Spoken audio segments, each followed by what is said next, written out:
આ તમારું probability chapter start કરીએ તો એમાં થિયરી જે તમને ગાલામાં પણ પછી તમે જોશો તો અહીંયા મળી જશે. ખાલી તમારું 1.6 1.7 કેન્સલ છે અહીંયા આગળ. હવે આ ફર્સ્ટ પેજથી તમે અહીંયા જુઓ સ્ટાર્ટિંગથી તો અહીંયા તમને પેરેગ્રાફમાં એક્સપ્લેન કર્યું છે કે કેવી રીતે કોઈ એક્સપેરિમેન્ટના આઉટકમની આપણે પ્રોબેબિલિટી કહી શકીએ. તો એ તમારે રીડ કરવાનું છે. ઇમ્પોર્ટન્ટ છે જેમ કે આમાંથી પૂછ્યા છે કે what are random events. So events which depend on chance are called random events. તો અહીંયા ક્વેશ્ચન પણ લખતા જજો ટેક્સ્ટબુકમાં. સ્ટાર્ટિંગમાં કીધું છે કે જેમ કે કોઈ પર્સન બોર્ન થાય તો એ મરવાના છે કે બોય કે ગર્લ હશે એના ચાન્સીસ હાફ હશે કે એવું બધું આપ્યું છે. ખાલી એમને રેન્ડમ એક્ઝામ્પલ્સ આપ્યા છે. પછી રેન્ડમ એક્સપેરિમેન્ટમાં તમને પૂછે છે કે give examples of random experiment. તો બેઝિકલી 3 ટાઈપના છે: tossing of a coin, throwing of a dice અને વ્હીલ રૂલેટવાળું. તો ખાલી નામ જ આપવાના રહેશે કે tossing of a coin, throwing of a dice and wheel રૂલેટવાળું જે હોય છે એ 3 એક્ઝામ્પલ્સ ઓફ રેન્ડમ એક્સપેરિમેન્ટ છે. એના પછી પેજ નંબર 3 ઉપર જોશો તો તમને અહીંયા પણ પાછું એક ક્વેશ્ચન મેં લખ્યો છે કે give examples of random experiment. તો અહીંયા આપ્યું છે કે આ બધા જે એક્સપેરિમેન્ટ્સ ઇન વિચ આઉટકમ આપણને ખબર હોય but which outcome will come that we are not aware, તો એને આપણે રેન્ડમ એક્સપેરિમેન્ટ્સ કહી શકાય. અહીંયા આપ્યું છે કે random experiment is defined or experiment which can be independently repeated under identical conditions and all its possible outcomes are known but which outcome will come એ આપણને પહેલેથી ન ખબર હોય તો એવાને આપણે રેન્ડમ એક્સપેરિમેન્ટ કહી શકાય. અહીંયા એનો આન્સર છે. પછી state the characteristics of random experiment છે. તો અહીંયા 3 કેરેક્ટરિસ્ટિક્સ છે કે ઇન્ડિપેન્ડન્ટલી આપણે એને કરી શકીએ, રિપીટેડ ટાઈમ્સ આપણે કરી શકીએ અને જે આઉટકમ્સ આવશે એ પહેલેથી આપણને ખબર તો છે પણ કયું આવશે એ નથી ખબર. અને આ random experiment results into certain outcome. જેમ કે એક કોઈન ટોસ કરીએ તો હેડ અને ટેલ જ આવશે, બીજું કંઈ ઓપ્શન્સ છે નહીં. એના પછી તમને ઘણી વખત પૂછે છે ડિફાઇન સેમ્પલ સ્પેસ. જો ટેક્સ્ટબુકમાં જ ક્વેશ્ચન્સ લખતા જાજો એટલે ગાલામાંથી ગોતો ત્યારે મળી જાય. So set of all possible outcomes of a random experiment is called a sample space. So random એક્સપેરિમેન્ટમાં મોસ્ટલી યુનિવર્સલ સેટ હોય જેને આપણે એસથી પણ ડિનોટ કહી શકાય. So elements of sample space are called sample points. તો આ પણ પૂછે છે કે સેમ્પલ સ્પેસના એલિમેન્ટ્સને સેમ્પલ પોઈન્ટ્સ કહી શકાય, એને MCQમાં પૂછી શકે. પછી અહીંયા ખાલી એક્સપેરિમેન્ટ બતાવ્યા છે tossing of a coin, throwing of a dice. હવે અહીંયા નેક્સ્ટમાં આપ્યું છે ડિફાઇન ફાઇનાઇટ સેમ્પલ સ્પેસ અને ડિફાઇન ઇનફાઇનાઇટ સેમ્પલ સ્પેસ. તો આ ક્વેશ્ચન્સ પૂછી શકે છે. ફાઇનાઇટ સેમ્પલ સ્પેસમાં ટોટલ પોસિબલ આઉટકમ્સ જે છે એ કાઉન્ટેબલ નંબર ઓફ યુનિટ્સ હશે, દેટ ઇઝ ફાઇનાઇટ હશે ઓર કાઉન્ટેબલ હશે. અને ઇનફાઇનાઇટ જેમ કે અહીંયા આપ્યું છે કે આપણે આ 3 રેન્ડમ એક્સપેરિમેન્ટ કર્યા પહેલાં tossing of a coin, throwing of a dice, તો એના જે આઉટકમ્સ જે છે એ ફાઇનાઇટ છે, જે આપણે કાઉન્ટ કરી શકીએ એવા છે. જ્યારે ઇનફાઇનાઇટ સેમ્પલ સ્પેસ હશે તો એના આઉટકમ્સ આપણે કહી નહીં શકીએ, કંઈ પણ આવતા હશે જે પહેલેથી આપણે પ્રેડિક્ટ નહીં કરી શકીએ. સો ફાઇનાઇટ અને ઇનફાઇનાઇટ સેમ્પલ સ્પેસનો ક્વેશ્ચન એક લખી નાખજો ક્વેશ્ચન આન્સર્સમાં. Define finite sample space. So if the ટોટલથી અહીંયા સ્પેસ સુધીનો ઓર અહીંયા સુધીનું એક્ઝામ્પલ સાથેનું અને અહીંયા ઇફથી લઈને ઇનફાઇનાઇટ સેમ્પલ સ્પેસ સુધીનું. પછી અહીંયા ખાલી ઇલિસ્ટ્રેશન્સ આપ્યા છે તમને સ્ટાર્ટિંગમાં સમજવા માટે. એના પછી તમારું પેજ નંબર 5માં પણ તમને ઇલિસ્ટ્રેશન 4 જ છે. એમાં તમે જોશો તો ખાલી તમને 3 નંબર સિલેક્ટ કરવાના હોય નેચરલ નંબર્સમાંથી. તો તમે કયા 3 કરી શકો ને. Write a sample space of random experiment of randomly selected 3 numbers from the first 4. તો આપણે 4C 3 વેઝમાં એને સિલેક્ટ કરી શકીએ. એટલે 4 અલગ અલગ નંબર્સ ને આપણે ABC હોય તો BCA, BAC એવી રીતે જે અરેન્જ કરીએ છીએ એના જેવું છે આ કે 4 નંબર્સમાંથી આપણે 3 નંબર સિલેક્ટ કેવી રીતે કરી શકાય. અહીંયા એ પૂછે કે random experiment number of defective items while testing quality of 1000 items produced in a factory. તો એમાં પણ ખાલી યુનિવર્સલ સેટ લખવા કીધું છે. તો 1 થી 1000નું લિસ્ટ કરીને ખાલી આપણે લખી શકીએ. પછી ઇલિસ્ટ્રેશન 5માં પણ રેન્ડમ સેમ્પલ જે છે એક્સપેરિમેન્ટ જે છે એની 1 નંબર ફ્રોમ નેચરલ નંબર્સ. તો 1 2 3 4 5 ગમે તેમાંથી કોઈ પણ એક નંબર સિલેક્ટ કરવાનો હોય એના માટે સેમ્પલ સ્પેસ એટલે યુનિવર્સલ સેટ. તો યુનિવર્સલ સેટમાં કેટલા એલિમેન્ટ્સ હશે એ ખાલી લિસ્ટ કરવાનું કીધું છે. આવું થિયરીમાં પૂછતા નથી, આ ખાલી ઇન્ફોર્મેશન માટે છે. હવે તમને પૂછે છે define event. So a subset of a sample space of a random experiment is cold N event. તો આ ઇવેન્ટનું આટલું એક વર્ડમાં ને ડિફાઇન ઇવેન્ટ પૂછે તો 1 માર્કનો એ ક્વેશ્ચન હોઈ શકે, થિયરી ક્વેશ્ચન. તો જેમ કે અહીંયા સર્કલમાં વેન ડાયાગ્રામમાં એ જે છે એ કોઈ પર્ટિક્યુલર ઇવેન્ટ છે. લેટ અસ સે કે એના આઉટકમ 1 2 3 હોય તો એ ઇવેન્ટ છે એવું કહી શકાય. અને એ જે છે that is a subset of universal set. આ યુનિવર્સલ સેટ હશે એનો એ સબસેટ ઓર પાર્ટ હશે. પછી પેજ નંબર 6 ઉપર અગેન એક્સપ્લેન કરેલું છે કે આવી રીતે આ આઉટકમ્સ જે છે આપેલા હોય તો એમાં જેમ કે એ છે તો A1માં અહીંયા યુનિવર્સલ સેટ આપેલો છે, એમાં 1 2 3 4 5 6 છે. લેટ અસ સે કે અહીંયા 1 2 3 4 5 અને 6 છે. તો એ લોકોએ કીધું છે કે એ જે છે એ કેવી ઇવેન્ટ છે. If the event of obtaining a complete square જે છે એ આપણે એ કહીએ તો કમ્પ્લીટ સ્ક્વેરમાં હોલ સ્ક્વેરમાં તો 1નો સ્ક્વેર 1 થાય અને 2નો સ્ક્વેર 4 થાય, તો 1 અને 4 જ એની અંદર હશે, બાકી યુનિવર્સલ સેટમાં હશે એવું કહી શકાય. ખાલી એક્સપ્લેનેશન માટે છે, આનું કંઈ રેફરન્સ છે નહીં. પછી તમને પૂછે કે ડિફાઇન ઇમ્પોસિબલ ઇવેન્ટ. સો ડિફાઇન ઇમ્પોસિબલ ઇવેન્ટમાં subset, a special subset pi or null set of a sample space of a random experiment is called an impossible event. Impossible event is an event which never occurs and it is denoted by null set or pi. અને probability of તમને આમાં પૂછે કે probability of impossible event કે તો પ્રોબેબિલિટીમાં 0 લખવાનું, પ્રોબેબિલિટીમાં 0 લખવાનું, પણ ઇમ્પોસિબલ ઇવેન્ટનું તમને સેમ્પલ સ્પેસ લખવા કે તો આપણે આ નલ સેટ કાં તો આ પાઈ જે છે એ લખવાનું આવશે. પછી સર્ટેન ઇવેન્ટ છે, તો આમાં પણ પૂછી શકે ડિફાઇન સર્ટેન ઇવેન્ટ. તો આ બધા એક એક લખતા જ જાજો, એક સેન્ટેન્સના જ આન્સર્સ છે, તો નોટબુકમાં લખતા જ જાજો. A special subset U of a sample space of random experiment is called a certain event. Certain event is an event which always occurs, અને એને યુનિવર્સલ સેટથી આપણે ડિફાઇન કરી શકાય. સર્ટેન ઇવેન્ટ એટલે જે થવાની જ છે. For example next day Saturday કે સન્ડે હશે તો એ આપણે સર્ટેન છે એવું કહી શકાય. પછી કોમ્પ્લિમેન્ટરી ઇવેન્ટ એક્સપ્લેન કરવાનું કહે છે કે ડિફાઇન કોમ્પ્લિમેન્ટરી ઇવેન્ટ. સો કોમ્પ્લિમેન્ટરી ઇવેન્ટને આ 3 મેથડથી બતાવી શકાય. આ જોઈ જોજો, એ ડેશ હોઈ શકે, એ બાર હોઈ શકે અને એ રેઝ ટુ સી હોઈ શકે. સો કોમ્પ્લિમેન્ટરી ઇવેન્ટને આ 3 અલગ અલગ રીતે લખી શકાય. સો કોમ્પ્લિમેન્ટરી ઇવેન્ટમાં પણ તમને પૂછે કે ડિફાઇન કોમ્પ્લિમેન્ટરી ઇવેન્ટ, તો આ આખું અહીંયાથી જ લખવું પડે કે યુનિવર્સલ સેટમાં જો ફાઇનાઇટ સેમ્પલ સ્પેસ હોય અને એમાંથી એક હશે, તો એ સિવાયના બાકીના બધા set of all the outcomes or elements of U which are not in event A is called a complementary event of A. તો આ A ની બહારના જે હશે એ બધા A ડેશ હશે. જેમ કે અહીંયા 1 2 3 4 5 6 હશે, તો આપણે ન્યુમેરિકલી પણ બતાવી શકીએ કે A જે છે એ 1 2 3 છે, યુનિવર્સલ સેટમાં 1 2 3 4 5 6 છે, તો A ડેશ જે હશે એ 1 2 3, તો આ 4 5 અને 6 હશે A ડેશમાં. તો એ ડેશ મતલબ એ સિવાયનું બાકીનું બધું. તો આ થિયરિટિકલી આવી રીતે લખવાનું આવશે. તમને કહે કે એને ઇટ્સ સિમ્બોલિક એક્સપ્રેશન પણ બતાવો, તો આ 3 સિમ્બોલિક એક્સપ્રેશન બતાવવા પડે. અને આ એ ડેશ જે છે એ યુનિવર્સલ સેટમાંથી એને માઇનસ કરીએ તો પણ આપણને એ ડેશ મળે એવું આપણે કહી શકીએ. એના પછી તમને અહીંયા ખાલી એક્સપ્લેન કર્યું છે કે મંડે જે છે એ આપણા માટે કોઈ ઇવેન્ટ છે, તો એનો મતલબ કે એની બહારનું જે છે એ બાકીનું બધું પણ એ ડેશ હશે એવું કહી શકાય. પછી ઇન્ટરસેક્શન ઓફ ઇવેન્ટ્સ છે, તો એ અને બીમાં જે કોમન એલિમેન્ટ્સ હોય તો આપણે એને ઇન્ટરસેક્શન કહી શકાય. તો થિયરીમાં અહીંયા આટલું લખેલું છે, એની ડેફિનેશન પૂછે, જેમ કે એક્સપ્લેન, તમને પૂછે છે કે explain intersection of events with the help of Venn diagram. તો એ તમને 1 માર્કમાં પૂછે છે, તો તમારે લખવાનું આવે, આ ડાયગ્રામ ડ્રો કરવાનું આવે, સર્કલ કરીને. લેટ અસ સે કે આ 1 2 3 4 5 6 અને 7 છે, તો આ 3 જે છે એ એમાં પણ છે, બીમાં પણ છે, તો એ ઇન્ટરસેક્શન બી છે, જે તમે ઓલરેડી પહેલાં સમજેલું છે નાના સ્ટાન્ડર્ડ્સમાં. તો આ ખાલી વેન ડાયગ્રામથી તમારે એક્સપ્લેન કરવાનું આવે. અને the event where event A and B occur simultaneously, that means together, તો એને આપણે ઇન્ટરસેક્શન કહી શકાય. તો તમને એક્સપ્લેન કરવાનું કહે 1 માર્કમાં, તો આ આખું જ લખવાનું આવે અને આ વેન ડાયગ્રામ પણ જેમ ટેક્સ્ટબુકમાં છે એમ ડ્રો કરીને બતાવવાનું આવે. પછી તમે નંબર્સ લખી શકો આમાં આવી રીતે. એના પછી છે યુનિયન ઓફ ઇવેન્ટ્સ. તો યુનિયન ઓફ ઇવેન્ટ્સમાં પણ તમને પૂછે છે કે explain union of events with the help of Venn diagram. So Venn ડાયગ્રામથી કરવાનું કે તો તમારે અહીંયા આ જે અહીંયાથી સ્ટાર્ટ થાય છે કે સપોઝ એ અને બી જે છે એ ફાઇનાઇટ સેમ્પલ સ્પેસના એલિમેન્ટ્સ હશે. So the event where the event A occurs or the event B occurs or both of them occurs, તો એને આપણે એ યુનિયન બી કહી શકાય. તો તમે અહીંયા સુધી લખી શકો, જેમ કે આમાં પણ આટલું લખી અને એ ઇન્ટરસેક્શન બી, પછી આ ખાલી એક્સપ્લેન કર્યું છે, પછી આ કંઈ તમારે લખવાની જરૂર નથી. આ આટલું લખવાનું અને આ વેન ડાયગ્રામ બતાવવાનું, જેમાં નંબર્સથી એક્સપ્રેસ કરો તો વધારે સારું છે.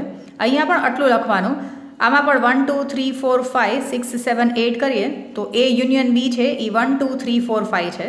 જેમ કે એ યુનિયન બી વેન ડાયગ્રામ ડ્રો કરીને પછી આ 1 2 3 4 5 જે છે એ તમારું એ યુનિયન બી છે એવું કહી શકો.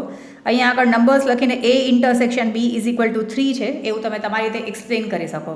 સો આ બધા 1 માર્કમાં પૂછાય છે. Explain intersection of events with the help of Venn diagram, explain union of events with the help of Venn diagram. એના પછી છે આ પણ પૂછે છે 1 માર્કમાં કે 2 માર્કમાં, explain mutually exclusive events with the help of Venn diagram. Mutually exclusive events મતલબ કે એ ઇન્ટરસેક્શન બી જે છે એ નલ સેટ છે. લેટ અસ સે કે અહીંયા 1 2 3 છે, અહીંયા 4 5 6 છે, આઉટર કોલમ ઓર યુનિવર્સલ સેટમાં 7 અને 8 છે. તો એ અને બીમાં એવા એકેય કોમન એલિમેન્ટ્સ નથી, એટલા માટે ઇન્ટરસેક્શન જે છે એ નલ સેટ હશે. સો એ ઇન્ટરસેક્શન બી નલ સેટ હશે અને probability of A intersection B જે છે એ 0 હશે. તો અહીંયાથી આ એક્સપ્લેનેશન લખવાનું કે A and B are two events in a finite space. If events A and B do not occur together, એને આપણે A intersection B કહી શકીએ.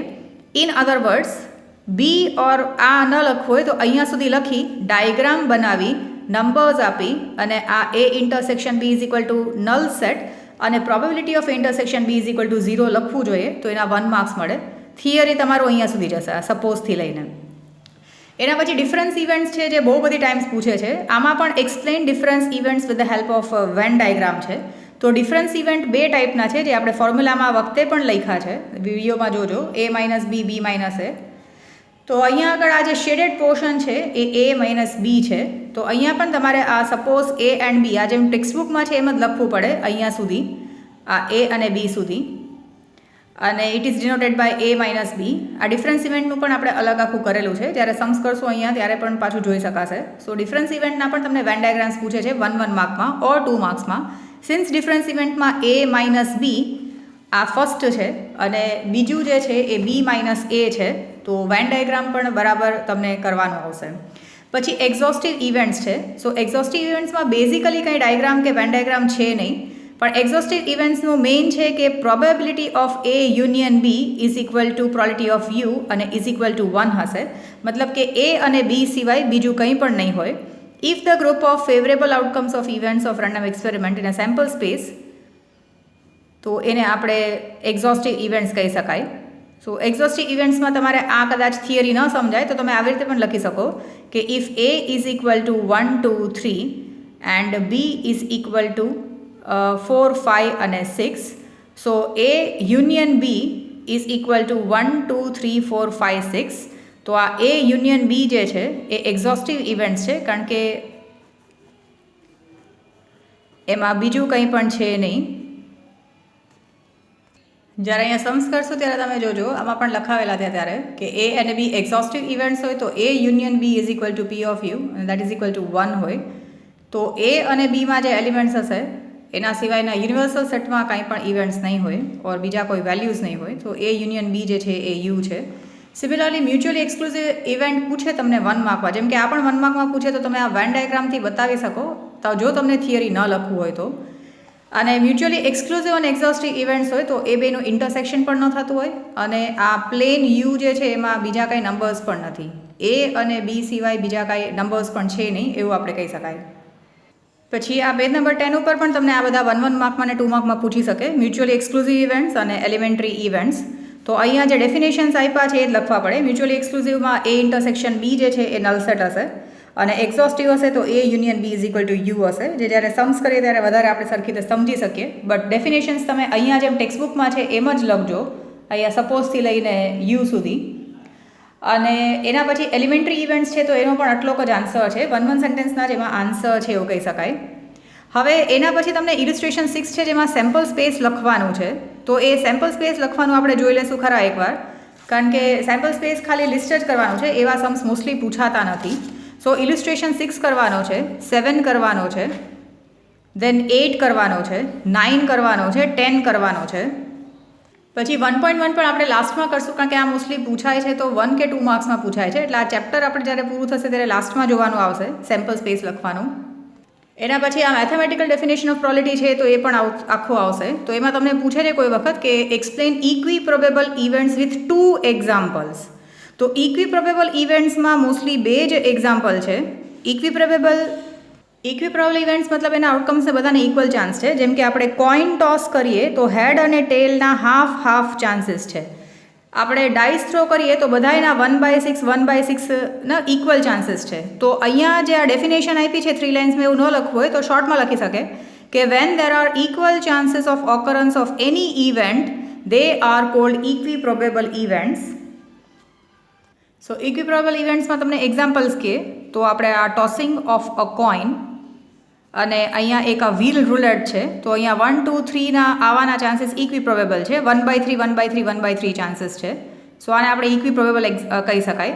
તો tossing of a coin or spinning of a wheel એવા તમે 2 example આપી શકો.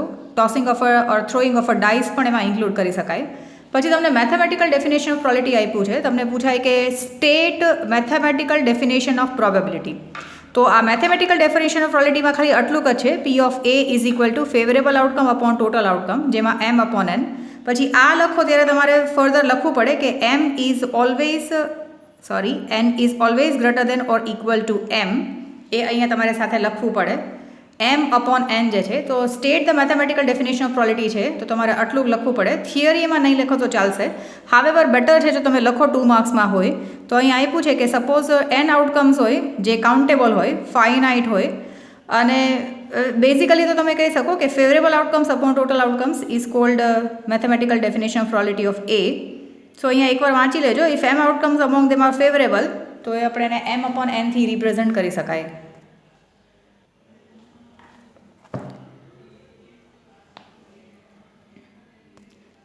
હા, એના પછી તમારા પેજ નંબર 17 ઉપર અહીંયા MCQs પૂછી શકે કે M જે છે ઓલવેઝ ગ્રેટર દેન 0 છે, N પણ ગ્રેટર દેન 0 છે, અને M always less than or equal to N હશે. ઇટ શુડ બી નોટેડ કે આ ક્યારે પણ એની વેલ્યુ જે છે 0 કે ઇન્ફિનિટિવ નહીં હોઈ શકે. મેથેમેટિકલ ડેફિનેશન ઓફ પ્રોબેબિલિટીને ક્લાસિકલ ડેફિનેશન ઓફ પ્રોબેબિલિટી પણ કહે છે. સો તમને પૂછી શકે કે state the another name of mathematical or classical definition of પ્રોબેબિલિટીની પણ બીજી મેથડ પૂછી શકે ઓર બીજું નામ પૂછી શકે. તો એ ખાલી યાદ રાખવા માટે. પછી state the assumptions of mathematical or classical definition of probability કે તો નંબર ઓફ સેમ્પલ સ્પેસ જે છે એ ઓલવેઝ આપણે કાઉન્ટ કરી શકતા હશું. They will be finite. Number of outcomes જે છે એ આપણને પહેલેથી ખબર હશે કે કયા કયા આઉટકમ્સ આવવાના છે. બધાના જ ઇક્વી પ્રોબેબલ ચાન્સીસ હશે. તો આ જે છે એ assumptions of mathematical definition of probability છે, જે તમને 2 માર્ક્સમાં પૂછી શકે. State the assumptions of mathematical or classical definition of probability. પછી અહીંયા જે આઉટકમ્સ છે એ આપણે યાદ રાખવાના છે, જે આપણે ફોર્મ્યુલામાં પણ બધા યુઝ કરશું. એના પછી ઇલિસ્ટ્રેશન 11-12 કરવાના છે પેજ નંબર 18 ઉપર. 13 કરવાનો છે. 14 થોડોક અલગ છે, જે વિડીયોમાં નાખ્યો છે તો પણ પાછા કરી લેશું. 15 કરવાનો છે. પછી ઇલિસ્ટ્રેશન 16, 17, 18 પણ કરવાના છે. પછી 25 પેજ ઉપર તમને પૂછી શકે state the limitations of mathematical definition of probability. તો લિમિટેશન્સમાં એટલું છે કે જો અનકાઉન્ટેબલ ઇવેન્ટ્સના આઉટકમ્સ હશે તો આપણે એને કાઉન્ટ નહીં કરી શકીએ ઓર પ્રોબેબિલિટી ફાઇન્ડ આઉટ નહીં કરી શકીએ. તો લિમિટેશન્સમાં એક તો ઇન્ફાઇનાઇટ હશે તો આપણે ગોતી નહીં શકીએ. પછી આપણને M જેમ કે કાઉન્ટ કરેલા જે હશે તો એને આપણે નંબર્સ ઓફ આઉટકમ્સ જે છે જેમ કે M ખબર નહીં હોય કે N ખબર નહીં હોય તો આપણે ફાઇન્ડ આઉટ નહીં કરી શકીએ. જો આઉટકમ્સ ઇક્વી પ્રોબેબલ નહીં હોય તો પણ આપણે ફાઇન્ડ આઉટ નહીં કરી શકીએ. So probability can not be found. અને એ લોકો એમ કહે છે કે ઇક્વી પ્રોબેબલ વર્ડ જ યુઝ કર્યો છે, તો પ્રોબેબિલિટીમાં પ્રોબેબિલિટી વર્ડ યુઝ કર્યો છે એટલા માટેનું લિમિટેશન છે, એટલે એ પણ કહી શકાય. સો લિમિટેશન્સમાં એક તો એ જો આપણને કીધું કે આપણે હંમેશા કાઉન્ટેબલ નંબર ઓફ યુનિટ્સ હોવા જોઈએ, એટલે M અને N કાઉન્ટેબલ હોવું જોઈએ. તો ઇન્ફાઇનાઇટ હશે તો આપણે નહીં ગોતી શકીએ. આપણને આ બેના નંબર એક્ઝેક્ટ ખબર નહીં હોય તો પણ નહીં ગોતી શકીએ.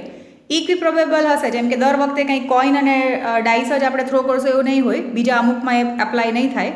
અને આમાં probability word equiprobable word use કર્યો છે. દેટ ઇઝ વાય ઓલ્સો આપણે કહી શકીએ કે એ વર્ડ જે છે યુઝ કરવાને લીધે એનું લિમિટેશન છે. એના પછી તમારું 1.2 આખું છે, અને પછી law of addition of probability પણ આખું છે, અને એના પછી 27 પેજથી આ 36 પેજ સુધી કરવાનું છે.